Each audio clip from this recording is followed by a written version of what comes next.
All right, everybody. So for those that don't know me, my name's Jonathan Crum. Pilot name's Auric Dragon. I'm an underground FPV team pilot, and in this video, I've had a lot of questions about Crossfire and running Lua scripts. So we're going to go over all this. And the first thing I'm going to say is the Nirvana does not run Lua scripts at all. Does it control the Crossfire? Absolutely. Does it run Lua scripts? No. So what we do instead of run Lua scripts is the firmware to run the Crossfires on the radio. Instead of our firmware accessing a file and allowing you to run the contents of the file like a Lua script to make changes and everything else, it does it inside the firmware. So we're going to hit the left icon at the top of the screen, and that's going to bring up your setup page. We're going to go down, we're going to check, make sure the internal RF mode is off, Crossfire is active, and we're going to go into Crossfire setup. Now at the top of the screen, you have two icons, one that'll pop up after the other. That's the Nano RX. Right now we're in the module information, and as you can see, we got quite a lot of stuff. Set fail safe, your region, max power, dynamics, Bluetooth, head tracker, all this different stuff. It also shows you a very important item to look at, firmware. So on my module, I'm running 2.41. If you go to TBS's website and you take a look at their Agent X, you can update your module. The oldest module this Nirvana or any of the Nirvanas will work with is 2.41. If you have a Diversity Nano RX, do not go any older than 2.88 because it will brick it. Then you're going to have to go to them to get it unbricked and everything else.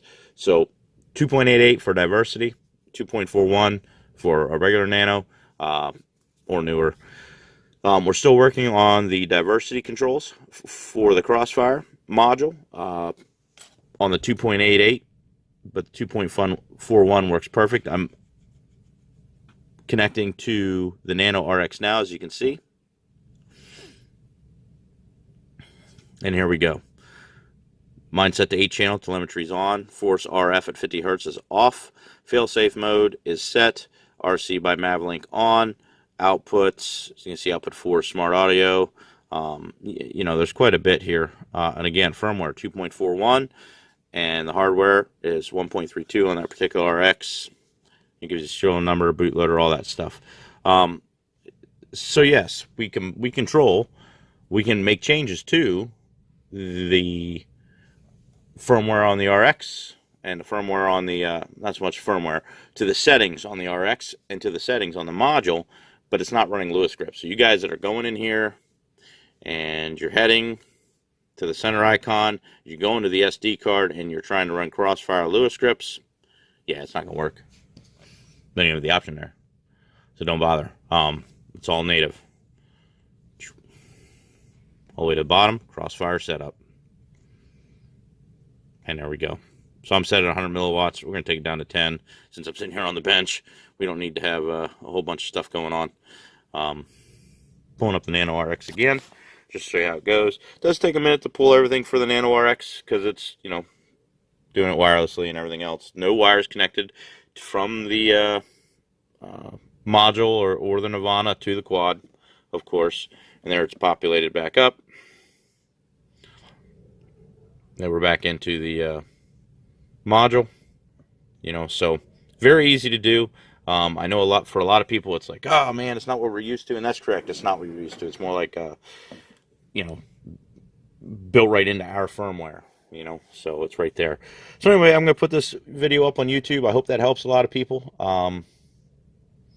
If you have any questions at all, hit me up. Comments on this video. I'm going to help you out. If you find me on Facebook, Jonathan Crum, you can send me messages on Facebook Messenger. Absolutely fine. If you got my phone number, you can hit me up on WhatsApp. That's fine as well. If you go to UFPV Nirvana users group, and let's say you have a Nirvana, like this is a Nirvana. It'll have the Nirvana sticker up top. Yes, quad. And we timed out. There we go. Or if you have paid for and bought the UFPV update tool, you can message me and I'll help you with your UID and getting you all that information. But make sure you take a look at that email you got in confirmation. There is a link in there you need to follow for your SD card contents. I cannot give you the SD card contents. You have to download it off their server. After that, if you need help getting your UID recognized by the update tool, I can absolutely do that. Takes me if you get me the number, it takes me like 5 seconds. It doesn't take me long at all. Now I am in the U.S. Eastern time, so if you're hitting me up at like 2, 3 in the morning Eastern time, I'm sleeping. Sorry, I work a full-time job, so I'm not sitting on my computer day and night. But I can do it from when I'm at work. It doesn't matter. So, but yeah. You guys got questions? Let me know. Hit me up. Get a hold of me one way or the other, and I'll give you help. No problem.